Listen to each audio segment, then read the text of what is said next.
Sige mga tao, naalala nyo ba ang notorious na video na ito mula halos 20 taon na ang nakalipas? Maria for UK! Maria for UK! Maria for UK! Maria for UK! Maria for UK! Maria for UK! Tingnan nyo to.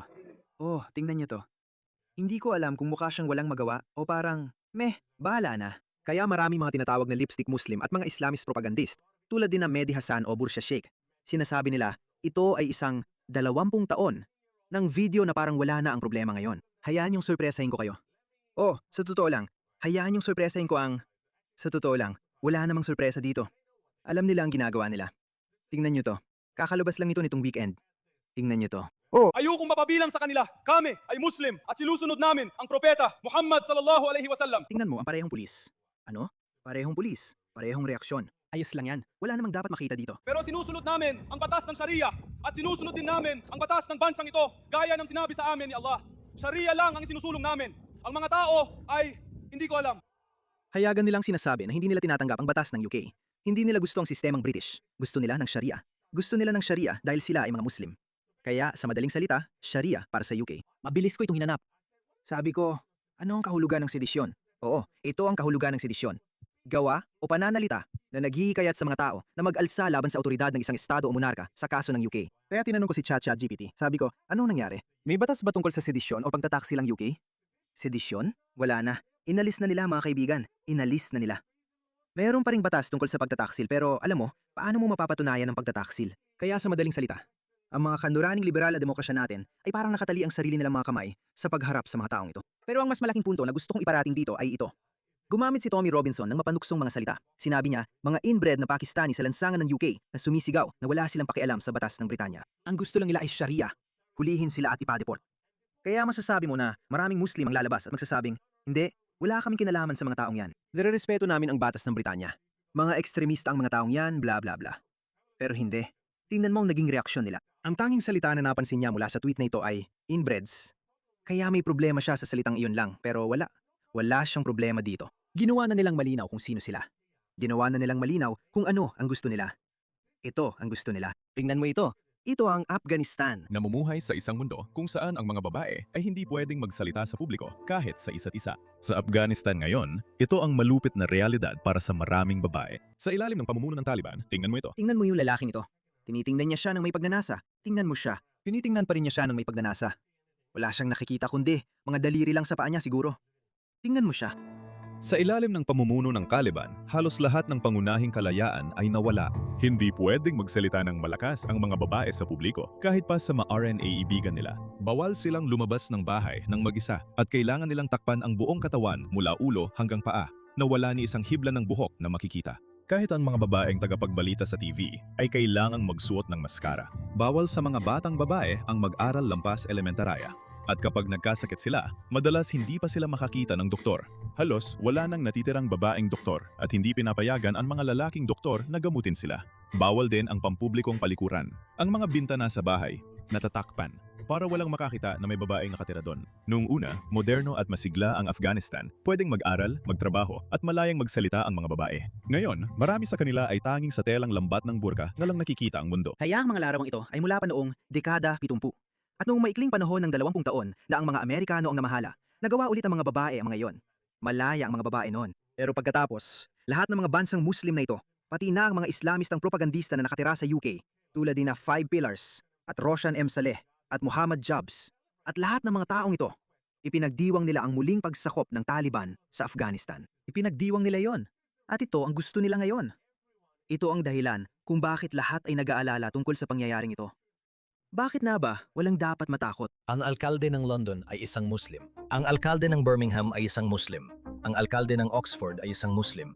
Ang alkalde ng Luton ay isang Muslim. Ang alkalde ng Blackburn ay isang Muslim. Ang alkalde ng Sheffield ay isang Muslim. Ang alkalde ng Brighton ay isang Muslim. Lahat ng ito ay nakamit ng 4 na milyong Muslim lamang mula sa 68 milyong tao sa United Kingdom. Sa ngayon sa Inglaterra, mayroong mahigit 2,000 na mga moske.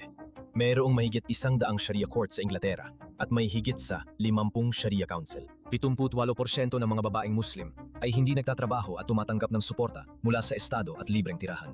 63% ng mga Muslim ay hindi nagtatrabaho at tumatanggap ng suporta mula sa Estado at libreng pabahay. Ang pinakakaraniwang pangalan ng sanggol sa Inglaterra ay Muhammad. Hindi ito imigrasyon. Ito ay pananako. At 17% ng lahat ng bilanggo sa mga kulungan sa Britanya ay mga Muslim. Samantalang sila ay 7% lamang ng kabuuang populasyon. Hindi ito gumagana. Kahit gusto mong iligtas ang multikulturalismo, may isang kultura na namumuhod tangi na hindi tugma sa mga pagpapahalaga ng kanluran. At sinong sumusuporta sa mga ito? Gusto mo bang makita kung sino ang sumusuporta sa kanila? Itong meme na ito ay kumakalat na yon, at maraming tao ang talagang naiinis dito. Sinasabi nila, ang mga Zionist ang nagtutulak nito. Tingnan mo, itong meme na ito ay kumakalat na yon. Malinaw. Pareho lang ito sa US, kasama ang mga demokratiko at ang DSA. At sinasabi dito, ito na, ang DSA, kinakain ng buhay ang demokratikong partido, nilululon ng DSA. At sila ay malululon ng mga komunista na iniisip na sila ang may kontrol o nagpapatakbo ng palabas. Pero hindi nila alam na sa isang tunggalian sa pagitan ng mga komunista at mga Islamista, laging ang mga Islamista ang nananalo. Kaya yan ang magiging kinabukasan ng demokratikong partido. At bakit ko sinasabi yan? Tingnan mo ang babaeng ito. Tingnan mo ang MP na ito. Bakit ko sinasabi yan? Tingnan mo ang mambabatas ng Greens na ito. Tingnan mo siya. Ibig kong sabihin, hindi ko talaga maintindihan. Hindi ito malasakit na mapanira sa sarili. Isa itong fetish sa pagpapakamatay. Pakinggan mo ang kalokohang ito. Meron bang kahit ano sa mga natuklasan na ito na pinaka-nagulat ka? Kaya sa tingin ko sa kabuuan, hindi nakakagulat na makita ang mga estadistika na nagpapakita ng pagtaas ng galit laban sa ating mga komunidad ng Muslim. Pero sa tingin ko, ang bahagi na nagulat ako sa ulat ay yung isang katlo ng mga taong tinanong ay parang hindi sigurado o nag-aalangan pa. Parang wala silang matibay na opinyon, positibo man o negatibo, tungkol sa ating mga komunidad iniisip ko at kung sa bakit tingin ganun. ko. Bakit nga kaya? Iniisip ko kung bakit ganun. Maaring may kinalaman ito sa ganitong klase ng ugali. Ayaw naming mapabilang sa kanila. Kami ay Muslim at sinusunod namin ang propeta sallallahu alaihi wasallam. Sinusunod namin ang batas ng Sharia. Siguro yun ang dahilan kung bakit. Kasi halos linggo-linggo may lumalabas na ganitong mga video. Siguro yun ang sinasabi ng mga tao. Yung mga tao na nasa gitna. Yung mga tao na kadalasan ay walang pakialam. Siguro sinasabi nila, baka may mali dito. Yan ang dahilan, Hannah Spencer. Yan ang dahilan kung bakit parami ang nagsasabi na hindi ito makatuwiran. Sa tingin ko, yung pakiramdam na yon ay siguro nandyan talaga tungkol sa kamangmangan at yung mga tao na hindi napapansin ang kapal na mukha ng mga taong ito. Tingnan mo ang kapal ng mukha ng Barbie na ito. Itong 22 anyos na si Barbie. Anong karanasan na sa buhay meron siya? Gaano ba karaming alam niya tungkol sa Islam? Wala. Wala talaga. Pero yung kayabangan na wala ka namang alam tungkol sa Islam. Ignorante ka. Alam ko ang tungkol sa Islam at mga Muslim. Hayaan mong ipakita ko sa iyo. Napapanood talaga itong video na ito. At hayaan mo akong sabihin ito sa Ingles para maintindihan mong sinasabi ko. Meron akong salin. Hindi, alam ko may salin ka, pero gusto ko lang siguraduhin na tama ang pagkakaintindi mo. Darating ang araw Narito na ito. na makakakita tayo ng mas marami pang radical, ekstremista at terorista na magmumula sa Europa at UK. Dahil sa kakulangan ng pagpapasya at sa pagsubok na maging politically correct. O sa pag-aakalang mas kilala nila ang gitnang silangan, ang Islam at ang iba pa kaysa sa atin. At pasensya na, pero yan ay purong kamangmangan. Kita mo, yan ang kamangmangan. At itong si Barbie dito ay iniisip na ay yung lahat na nagdadalawang isip pa.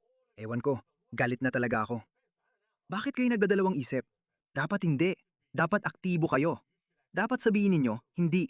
Ang remigrasyon lang ang tanging solusyon. Pero ito siya. Mga komunidad at sa tingin ko, yung pakiramdam na yon ay siguro naroon dahil lang sa kamangmangan at sa mga taong hindi lang talaga nakakaunawa. Pero parang isa rin itong napaka-positibong pagkakataon para makipag-ugnayan tayo sa mga tao at matulungan silang matuto at mas maintindihan pa ang tungkol sa mga Muslim na kasama nating namumuhay.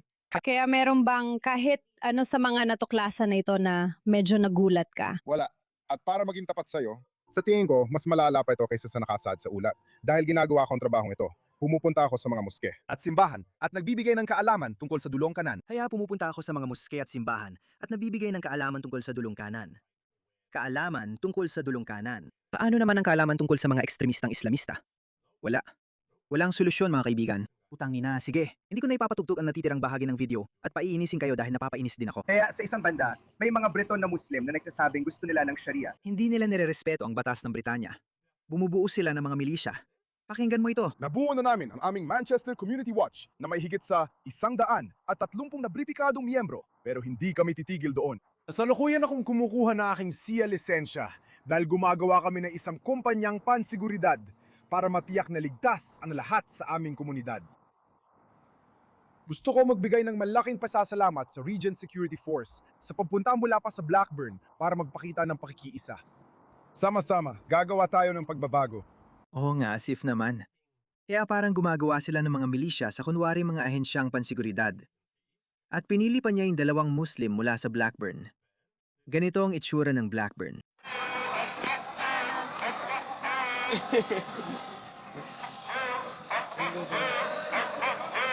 Ganito ang ginagawa ng mga Muslim. Nang aasar, naninindak. Nananakot ng mga tao. Tingnan mo yan. Hindi ko naramdaman. Tingnan mo yan. May dalang mga pamalo. Naku naman! Hindi naman nila bansa to, pero ganito sila umasta. Kaya ganito ang ginagawa ng mga Islamista. At ganito rin ang nakakalungkot na kalagayan ng pulisya sa Britanya. Tingnan mo yan. Napaka-pathetic. Napaka-pathetic. Tingnan mo. Tingnan mo. Ganyan ang kalagayan ng pulisya sa Britanya. Meron pa ako ibang mga video. Ipakikita ko pa sa inyo ang ilan. Ng mga yon. Diyos ko, Harry, ano ba yan? Tingnan mo yan. Nahuli na silang pinaalis. Tingnan mo yan, natunto na sila. Ano ka ba pare? Anong ginagawa mo? Tingnan mo sila. Tingnan mo Sa naman ang kalunos-lunos kalunos-lunos na na kalagayan kalagayan ng ng pulisya pulisya ng Britanya. ng Britanya. Ganito kapatetik ang pulisya ng UK. At ngayon, tandaan mo yung larawan na ipinakita ko sa iyo ng mga komunista na akala nila silang kumukontrol sa mga Islamista. Pero sa totoo lang, baliktad pala. Ito ang ipinapanukala ng katumbas ng DSA sa UK, ang Greens Party. Tingnan mo ito. Pasensya na sa ingay ng tren, pero kailangan kong ibahagi ito. May biglang lumitaw sa screen ko. Ipinapanukala ng Green Party na tanggalan ng taser at pepper spray ang lahat ng pulis. Gusto ba nila ng anarkiya sa ating mga Oo. kalsada? Hindi, opinyon ko lang ito na dapat may baril ang ating mga pulis tulad sa Espanya. Makakatulong yon na mabawasan ang kultura ng mga gang. Pero hindi, gusto ng mga Greens na tanggalin pati ang pepper spray at taser. Ngayon, isa pang bahagi ng batas na ito, gusto nilang bawasan ang pondo para sa mga kulungan. O tama ang narinig mo, gusto nilang bawasan ang pondo para sa mga kulungan. At sa Gusto nila na yung mga kulungan na punong-puno na ng mga Muslim, mga jihadi at mga terorista, yung mga kulungan na yon. Yung mga pulis na wala na magawa laban sa mga taong ito, mga barbaro mula sa mga bansang mahihirap at magugulo. Gusto pa nilang tanggalin ang pepper spray at taser ng mga pulis. gusto kong tanggalin ang PREVENT. Ang PREVENT lang ang grupo na sumusubok hanapin ang mga ekstremista at terorista habang bata pa sila. Oo, hindi sila magaling sa trabaho nila. O nagkakamali sila at marami silang namimiss. Pero bakit gustong tanggalin ng mga Greens ang isang bagay na pwedeng makahuli kahit isang terorista? Bakit nila gustong tanggalan ng armas ang mga pulis natin? Bakit nila gustong bawasan ng pondo ng mga kulungan natin? Mga siraulo ang mga Greens, mga komunista sila, talagang mga baliw sila. At kung iboboto mo ang mga Greens, bumoboto ka para sa isang kinabukasang parang impyerno para sa atin. Iwan ko na lang yan sa inyo.